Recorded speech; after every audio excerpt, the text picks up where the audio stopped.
On a déjà trop parlé de Papa Oligui, on a déjà trop parlé de Billy Binzé et tout. Il est temps qu'on parle un peu de quelqu'un très spécial, quelqu'un très important, la star des stars. Le monde a besoin d'entendre parler de cet homme-là. Mais apparemment, les hommes ne parlent pas de lui. Le monde a besoin d'entendre parler de cet homme. Ce n'est pas un politicien. Bon, si on peut dire qu'il a eu son parti politique, bon, si on peut le dire. Parti démocratique de Jésus, PDJ. C'est le seul parti qui n'échoue jamais. C'est le seul parti qui gagne toujours. Jésus-Christ de Nazareth. On est venu vous parler de lui. On est venu vous dire que c'est la personne dont tu dois entendre parler aujourd'hui. Si tu veux entendre parler de quelqu'un, c'est de Jésus-Christ de Nazareth. Et pourquoi il faut que tu entends parler de Jésus? Parce que Jésus est celui qui change les vies. Pourquoi tu dois entendre parler de Jésus? Parce que Jésus est celui qui peut changer ta vie. Oui, s'il te présente un homme politique, il va venir te raconter des histoires. Il va venir te dire, je vais faire, mais il ne va jamais faire. Mais Jésus est celui qui te dit, viens savoir et je vais changer ta vie. Et ce n'est pas un mendiant, ce n'est pas un menteur, ce n'est pas un comédien. Jésus te dit, viens savoir et tous tes péchés seront pardonnés. Jésus, ce n'est pas un politicien qui te raconte des choses après qu'il n'accomplit pas. Jésus te dit, viens à moi, toi qui es fatigué et chargé, et je vais te donner du repos. Ce n'est pas un politicien. Jésus est la vérité. Et tu as trop entendu parler des politiciens, mais ce soir, je te parle de Jésus. De Jésus qui t'a aimé. De Jésus qui s'est sacrifié pour toi. Il y a 2000 ans aujourd'hui. De Jésus qui a donné sa vie pour toi. De Jésus qui t'a tellement aimé au point où il a abandonné sa gloire, au point où il a abandonné sa couronne. Il s'est sacrifié. De Jésus qu'il a accepté qu'on crache sur lui. Il a accepté d'être rejeté des hommes à cause de toi. Il a accepté d'être méprisé. Il a accepté qu'on le traite comme un voleur. Il a accepté qu'on le traite comme un délinquant à cause de toi. Il est mort à la croix pour tes péchés. C'est de ce Jésus que je suis venu te parler. Et je suis venu te dire qu'il peut encore toucher ton cœur. Je suis venu te dire qu'il y a encore d'espoir avec Jésus. Avec Jésus, il y a encore de l'espoir. Avec Jésus, il y a encore de l'espoir, mon frère. Ce n'est pas encore fini. Tu es sûrement désespéré. Tu te poses la question, jusqu'à quand ça va continuer? Tu te poses des questions, jusqu'à quand je vais continuer comme ça? Tu te poses des questions, parce qu'à chaque fois que tu as un peu d'argent, la seule pensée que tu as, c'est de t'asseoir au bar et finir de tout boire. Et quand tu rentres à la maison, les enfants n'ont rien à manger. Et parfois, quand la boisson termine, tu te dis, mais ça c'est quelle vie? Pourquoi je fais ça? Et tu regrettes, tu as envie d'abandonner, tu as envie de changer. Mais jusqu'aujourd'hui, tu n'as jamais réussi à changer. Mais je suis venu te dire qu'il y a quelqu'un qui peut te changer. Il y a quelqu'un qui peut pardonner toutes tes erreurs. Il y a quelqu'un qui peut effacer tous tes péchés. Il y a quelqu'un qui peut changer ton histoire.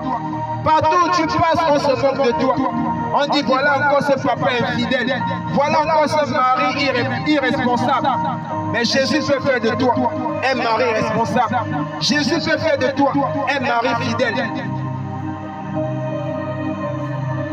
C'est encore possible. C'est encore possible. Et c'est possible avec Jésus. C'est possible avec Jésus. C'est la bonne nouvelle qu'on est venu vous prêcher ce soir. Jésus nous appelle. Jésus vous appelle à la repentance. Jésus vous appelle à venir à lui. Jésus nous appelle à venir à lui. Parce qu'il n'y a pas de salut en dehors de Jésus. Il n'y a pas de salut en dehors de Jésus. Jésus est le seul et le véritable Dieu. Jésus est le seul et le véritable salut. Jésus est le seul et le véritable chemin qui conduit au ciel. Loin de Jésus, il n'y a pas d'assurance pour le ciel. Loin de Jésus, il n'y a pas d'assurance pour le salut. Jésus est le seul qui peut te sauver. Il peut te sauver ce soir. Ne dis pas j'ai trop péché. Ne dis pas j'ai trop mené une mauvaise vie. Sache que c'est pour toi que Jésus est venu. Il est venu pour te changer. Il est venu pour te sauver. Il est venu pour te délivrer. Et c'est cette bonne nouvelle qu'on est venu t'annoncer ce soir. Jésus ne regarde pas. Il ne regarde pas dans ton CV. Dans ton CV, c'est écrit voleur, braqueur, délinquant, c'est vrai. Mais Jésus ne regarde pas ton CV, mais il veut te sauver. Jésus ne regarde pas ton CV, mais il veut changer ton histoire. Les hommes regardent toujours à ton CV. Les hommes regardent toujours à tes dossiers. Mais Jésus sait qui tu es. Et c'est pourquoi il est venu ce soir, pour te chercher. Toi que les hommes rejettent. Toi que les hommes ont rejeté. Toi que les hommes ont abandonné. Parce qu'on dit que tu es un voleur. Parce qu'on dit que tu es prostitué. Parce qu'on dit que tu es sorcier. Parce qu'on dit que tu es sorcière. Sache que si les hommes te rejettent à cause de ça, Jésus est venu te chercher. Parce que lui t'aime encore. Lui t'aime encore. Lui t'aime encore. Les hommes ont dit que tu es un voleur. Les hommes ont dit que rien de bon ne pourra sortir de ta vie. Mais Jésus te dit ce soir. Jésus te dit ce soir qu'il y a encore d'espoir pour toi, ma soeur. Ne continue pas à te prostituer en disant que tu ne peux plus rien faire. Ne continue pas à faire la prostitution en disant on va encore faire comment. Non, ça peut encore changer, ma soeur. Tu n'as pas été créé pour être une prostituée. Tu n'as pas été créé pour que ton corps soit un objet sexuel. Non, tu n'as pas été créé pour ça, ma soeur. Tu as été créé par Dieu et pour Dieu. Tu es précieuse aux yeux de Jésus. Jésus t'aime et c'est pourquoi il est mort à la croix pour toi.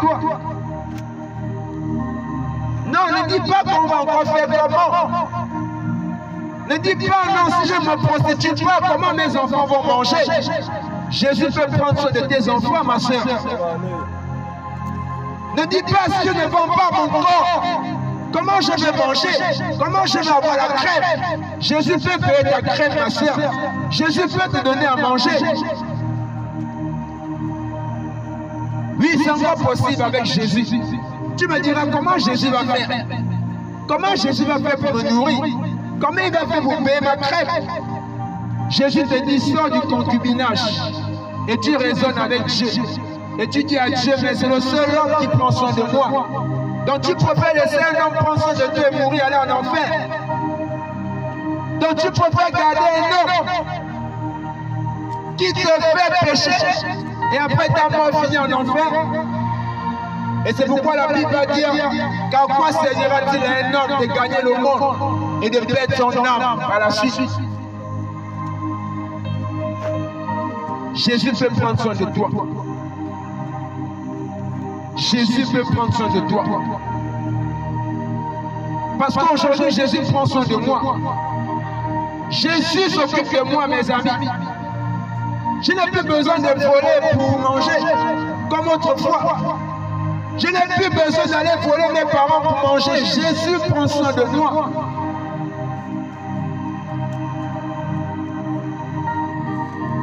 Et Jésus peut prendre soin de toi. Jésus peut payer ta crème. Jésus peut payer ton savon. Jésus peut même payer ta maison. Tu n'as pas besoin de faire ce que tu fais. Parce qu'après avoir fait ce que tu fais, tu sens au fond de toi que toi-même tu es mal. Tu sens que tu n'es pas bien. Après avoir pratiqué ces œuvres, tu te sens mal dans ton corps. Et c'est la preuve. C'est la preuve que tu dois abandonner cette vie. Comment comprendre que tu fumes après? Tu as atteint d'un cancer de poumon. Malgré qu'on t'a dit que la cigarette nuit gravement à la santé, tu continues à fumer. Il y a les gens qui disent la cigarette tue, mais tu fumes la mort. Mais entre-temps, tu ne veux pas mourir. Mais tous les jours, tu fumes la mort. Tous les jours, tu fumes quelque chose qui te détruit. Mais tu fumes, mais tu ne veux pas mourir. Et tu m'entends les hommes te dire qu'ils ont master, diplôme, bac plus 5. Mais on te dit que quelque chose qui est gravement à la santé, mais tu continues à consommer. Mais tu vas dire que tu es intelligent. Tu vas dire que tu es intelligent. Oh, tu dis la cigarette tue, mais tu fumes. Mais tu es intelligent. Et après, tu ne veux pas mourir. Tu ne veux pas mourir, mais tu fumes la mort.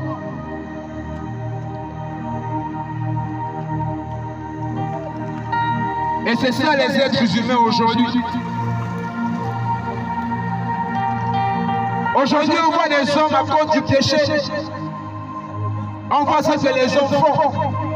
On voit les œuvres que les hommes pratiquent aujourd'hui.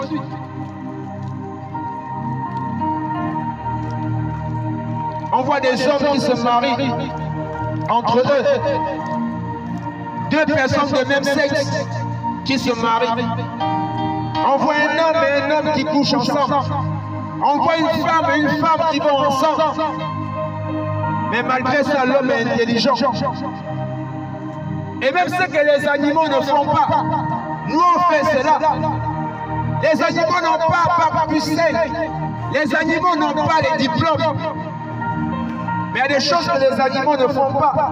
Mais nous on fait. Mais on est intelligent. Comment tu vas créer l'homme et la femme? Mais toi qui es intelligent, tu vas venir dire non, c'est l'homme et l'homme, la femme et la femme. Comment Dieu va te créer pour être fécond et remplir la terre? Mais toi tu vas dire à Dieu, Dieu, tu as mal fait de me créer comme ça. Moi, normalement, je devais être un homme. Dieu t'a créé femme, mais toi tu veux être un homme. Dieu t'a créé homme, mais toi tu veux être une femme. C'est de dire à Dieu, Dieu est bête. Dieu a mal fait de te créer comme ça. Alors que Dieu dans sa créature, tout ce qu'il a fait était parfait.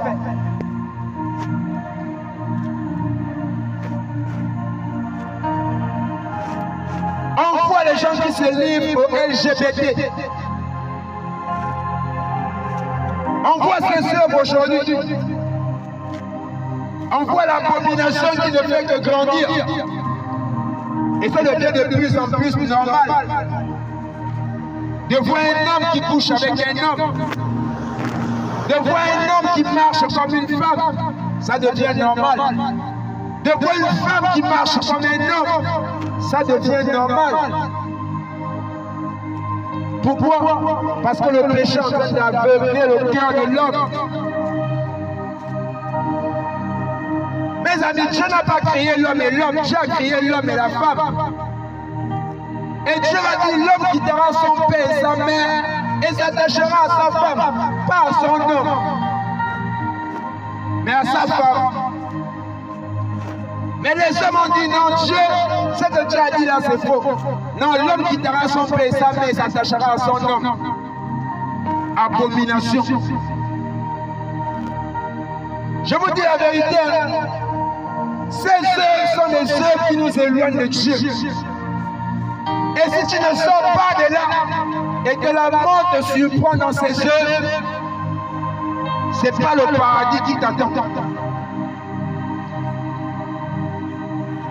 Et c'est pourquoi Jésus nous appelle, avant qu'il ne soit trop tard, à abandonner ces œuvres. C'est pourquoi Jésus nous appelle à abandonner ses œuvres avant qu'il ne soit trop tard. Vous savez pourquoi Dieu a détruit Sodome et Gomorrhe? Parce qu'en Sodome et Gomorrhe, Lot a proposé aux hommes qui voulaient les hommes ses filles, et les hommes ont demandé, ces hommes ont dit à Lot, nous ne voulons pas les femmes, nous on veut les hommes comme nous-mêmes. L'homme a proposé à ces hommes la virginité de leurs filles. Et les hommes de Sodome et Gomorrhe ont dit, nous on ne veut pas des femmes, nous on veut des hommes comme nous-mêmes. Ils ont dit, nous on ne veut pas les fesses des femmes, nous on veut les fesses des hommes. Et c'est à cause de ces œuvres que Dieu a détruit Sodome et Gomorrhe. Parce qu'à Sodome et Gomorrhe, les hommes couchaient avec les hommes, les femmes couchaient avec les femmes. Et ce lieu était abominable. Et c'est pourquoi Dieu a envoyé le feu. Dieu a détruit Sodome et Gomorrhe par le feu. Parce qu'il y avait l'abomination. Et tout homme qui pratique l'abomination sera détruit également par le feu. Toute femme qui pratique l'abomination sera détruite par le feu. Parce que le feu est réservé pour l'abomination. Dieu est mort pour le péché, mais pas pour l'abomination.